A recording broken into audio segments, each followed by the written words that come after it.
گالم گلوچ یا عمران خان کی تصویر لانے پر رکنیت معطل ہوگی اس ممبر اسمبلی کی۔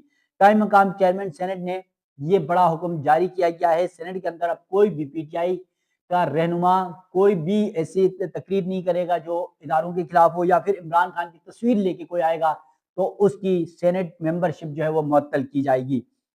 پارلیمنٹ میں پی ٹی آئی کے خلاف یہ فیصلہ کیا گیا کہ ریاستی اداروں کے خلاف تقاریر، گھیراؤ، گالم گلوچ یا عمران خان کی تصویر لانے پر رکنیت معطل ہوگی۔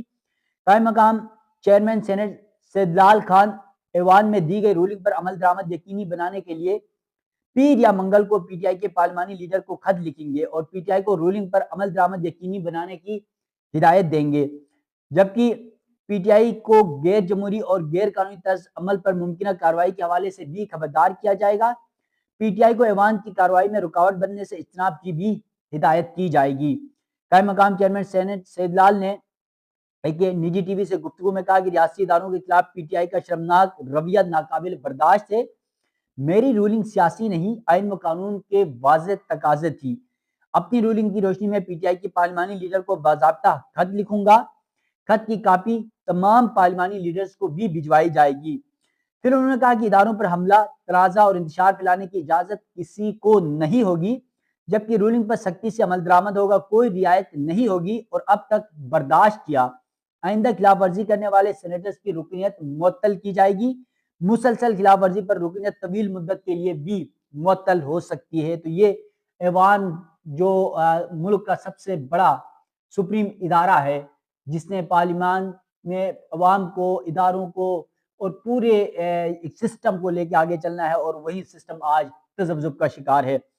اب دوسری خبر یہ آ رہی ہے کہ آپ کو پتا ہے کہ بہت سارے معاملات کے اوپر ایشوز آ رہے ہیں۔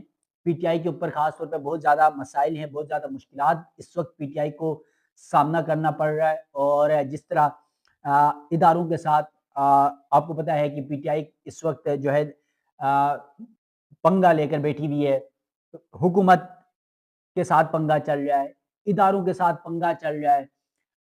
اب پی ٹی آئی کو اس تمام تر پروسیس کے اندر پی ٹی آئی بڑے الزامات لگاتی رہی ہے ہمیشہ سے، حکومت پہ، مسلم لیگ نون پہ، پیپلز پارٹی پہ، اسٹیبلشمنٹ پہ، اس کے علاوہ الیکشن کمیشن پہ اور دیگر اداروں کے اوپر وہ اس حوالے سے جو ہے الزامات لگاتی رہی۔ تو اب پاکستان تحریک انصاف پر پابندی اور پاکستان تحریک انصاف بطور سیاسی جماعت ختم کرنے کے حوالے سے جو قیاس آرائیاں چل رہی ہے، اس کے حوالے سے ایک بڑی ڈیولپمنٹ الیکشن کمیشن کی جانب سے سامنے آ گئی ہے۔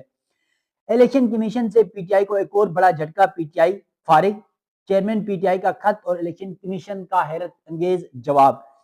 الیکشن کمیشن کا چیئرمین تحریک انصاف جو بیرسٹر گوہر صاحب ہیں، ان کا لکھا گیا جو خط تھا وہ منظر عام پر آ گیا ہے۔ جو ان کو خط لکھا تھا، الیکشن کمیشن نے بیرسٹر گوہر کو چیئرمین تحریک انصاف تسلیم کرنے سے انکار کر دیا، کیونکہ جو آپ کو پتا ہے کہ انٹرا پارٹی انتخابات پی ٹی آئی کے ہوئے تھے، اس کو پہلے ہی انہوں نے انکار کیا تھا، اور پھر سپریم کورٹ سے جس طرح آپ کو پتا ہے کہ اسی بنیاد پر 8 فروری 2024 کا الیکشن ہوا تھا قاضی فائزہ صاحب کے دور میں، اور اس الیکشن کو کس طرح نظر انداز کیا گیا یا کس طرح مینوپولیٹ کیا، یہ کیا چیزیں ہوتی رہی وہ سب کو پتا ہے۔ تو اب اس وقت بھی الیکشن کمیشن نہیں مان رہا، اور آج بھی بیرسٹر گوہر کو یہ خط لکھا، اور الیکشن کمیشن نے 26 نومبر کو بیرسٹر گوہر کو خط لکھا، جس میں کہا گیا کہ آپ کی 13 نومبر کی درخواست کو آزاد سینیٹرز کی پی ٹی آئی میں شمولیت تسلیم کی جائے، وہ اس لیے نہیں ہو سکتی کیونکہ P T I intra party election case زیر التوا ہے۔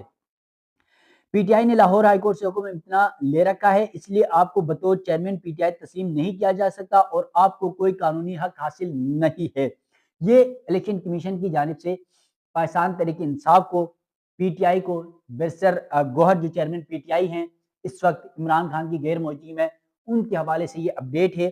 اور اب election commission P T I کو بطور سیاسی جماعت بھی ماننے سے انکاری ہے، کیونکہ ان کے انٹرا پارٹی انتخابات نہیں ہوئے۔ تو یقین پاکستان کی سیاست میں اس وقت پاکستان تحریک انصاف بہت مشکل دو راہے پر کھڑی ہے، جہاں پر حکومت، ادارے، اسٹیبلشمنٹ ہر کوئی ان کے مخالف سمت کھڑا ہے۔ تو اس تمام صورتحال میں جہاں پر عمران خان اڈیالہ جیل میں قید ہے، سینکڑوں کارکن، رہنما، قیادت جیلوں میں ہے، مقدمات بھگت رہے ہیں، تو اس صورتحال میں یقیناً عوام کا بھی ایک حد تک ساتھ ضرور ہے، لیکن اب عوام کی بھی جس طرح کے حالات پیدا کیے گئے اس کے بعد اب بس ہو چکی ہے۔ تو اس صورتحال میں پاکستان تحریک انصاف کا مستقبل کیا ہوگا، اس پر بڑے سوالات اٹھائے جا رہے ہیں۔ تو آنے والا وقت انتہائی اہم ہے، دیکھتے رہیں کہ پاکستان کی سیاست میں پی ٹی آئی کا کردار کیا ہوگا۔ ناظرین مزید جو بھی اپڈیٹس ہوں گی، خبریں ہوں گی، اس حوالے سے ناظرین کو آگاہ کروں گا۔ مجھے دیجیے گا اجازت، اللہ حافظ۔